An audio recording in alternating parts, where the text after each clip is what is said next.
নমস্কার, নিউজ ভ্যানগার্ডের পর্দায় প্রত্যেককে স্বাগত। এই মুহূর্তে আপনাদের সঙ্গে আমি রয়েছি শতাব্দী। শুরুতেই ওয়েদার আপডেটের দিকে নজর রাখবো, কারণ রাজ্যের আকাশে রোদের দেখা মিললেও মাঝে মধ্যে কিন্তু মুখ ভার রয়েছে আকাশের। তারই মধ্যে সামনে রয়েছে আলোর উৎসব দীপাবলি, এবং সেই উৎসবকে কার্যত বৃষ্টি বাধা হয়ে দাঁড়াবে। এর মধ্যে তাপমাত্রার কথা বলছে 24 ঘন্টায় সর্বোচ্চ তাপমাত্রা রেকর্ড করা হয়েছে 32°C। বিস্তারিত যাবো, আমাদের সঙ্গে যুক্ত হয়েছে প্রতিনিধি অঙ্কিতা বর্ধন। অঙ্কিতা, কি জানতে পারছো, আবহাওয়া দপ্তর কি বলছে?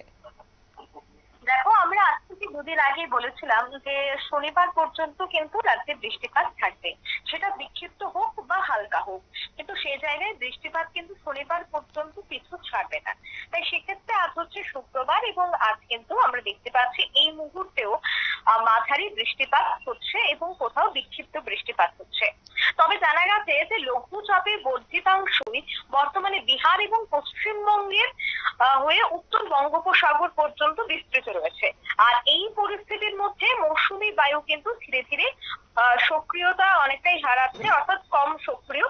অন্যদিকে উত্তর বঙ্গোপসাগরে দুর্বল থেকে মাঝারি অবস্থান করছে, যার ফলে আমরা দেখতে পাচ্ছি যে একদিকে যখন পশ্চিমবঙ্গে এখনো বৃষ্টিপাত হচ্ছে, ঠিক অন্যদিকে আমাদের পার্শ্ববর্তী দেশ বাংলাদেশেও কিন্তু বৃষ্টিপাত শুরু হয়ে গেছে। ঢাকা সহ ময়মনসিংহ, খুলনা, বরিশাল, চট্টগ্রাম সহ বেশ কয়েকটি জায়গায় কিন্তু এই মুহূর্তে হালকা থেকে মাঝারি বৃষ্টিপাত এবং বজ্রবিদ্যুতের জন্য সতর্কবার্তা জারি করা হয়েছে। এবং ত্রিপুরার 3 দিকে যেহেতু বাংলাদেশে ঘেরা, তবে এর প্রভাব তো অবশ্যই রাজ্যে পড়বে।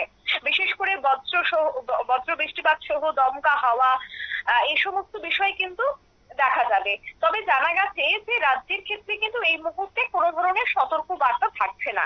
হ্যাঁ, হঠাৎই বিক্ষিপ্ত বা মাঝারি বৃষ্টিপাত হচ্ছে বা তাপমাত্রা কিছুটা হলেও কমছে। গত দুদিনের তুলনায় আজ কিন্তু তাপমাত্রা 1 থেকে 2 ডিগ্রি কমে গেছে।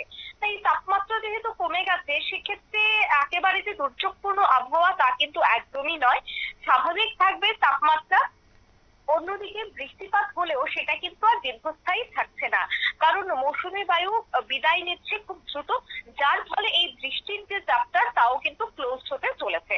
সামনেই রয়েছে শীত, কারণ নভেম্বর থেকে হালকা শীত অনুভূত হবে। তাই তার আগে একটা মৃদুমন্দ বাতাস তো অবশ্যই বইছে। অন্যদিকে এই বৃষ্টির মাধ্যমে ঠান্ডার আমেজ যেন এখন থেকে পরিলক্ষিত হচ্ছে একেবারে হালকা। তাই সেক্ষেত্রে আগামী শনিবার অর্থাৎ আগামীকাল পর্যন্ত বৃষ্টিপাত থাকতে পারে, এবং আগামীকাল বৃষ্টিপাতের পরিমাণ সামান্য হলেও আজকের তুলনায় বাড়বে। তবে সেক্ষেত্রে এই বৃষ্টি রবিবার পর্যন্ত থাকে কিনা তা কিন্তু এখনই স্পষ্ট নয়।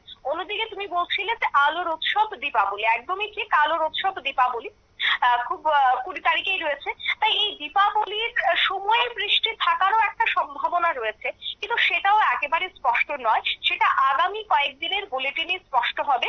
তবে দীপাবলি উপলক্ষে ইতিমধ্যেই যখন প্রত্যেকটি মন্দির সেজে উঠছে, আমাদের ত্রিপুরেশ্বরী মায়ের মন্দিরও সেজে উঠছে, তার মধ্যে বৃষ্টি একটা তো অবশ্যই বাধা হতে পারে। তবে দীপাবলিতে বৃষ্টি থাকবে কিনা তা এখনই স্পষ্ট নয়। তবে হ্যাঁ, মৌসুমী জলবায়ু যত দ্রুত বিদায় নেবে, ততই কিন্তু বৃষ্টির যে সম্ভাবনা তা কিন্তু কমতে থাকবে। শতাব্দী। একেবারে তাই, ধন্যবাদ। আপনারা শুনলেন, এবং আবহাওয়া দপ্তর কিন্তু জানাচ্ছে যে আগামীকাল পর্যন্ত একটা বিক্ষিপ্তভাবে বৃষ্টির পূর্বাভাস রয়েছে রাজ্যের বিভিন্ন জায়গার ক্ষেত্রে। তারই মধ্যে তাপমাত্রা একটু একটু করে কমতে শুরু করবে, আর্দ্রতাজনিত অস্বস্তি রীতিমতো ভোগাবে। তবে আলোর উৎসব দীপাবলিতে বৃষ্টি হবে কিনা সেই নিয়ে কিন্তু এখনো কোনো রকমের স্পষ্ট বার্তা মেলেনি। নিয়ে নিচ্ছি ছোট্ট একটি বিজ্ঞাপন বিরতির, সঙ্গে থাকুন।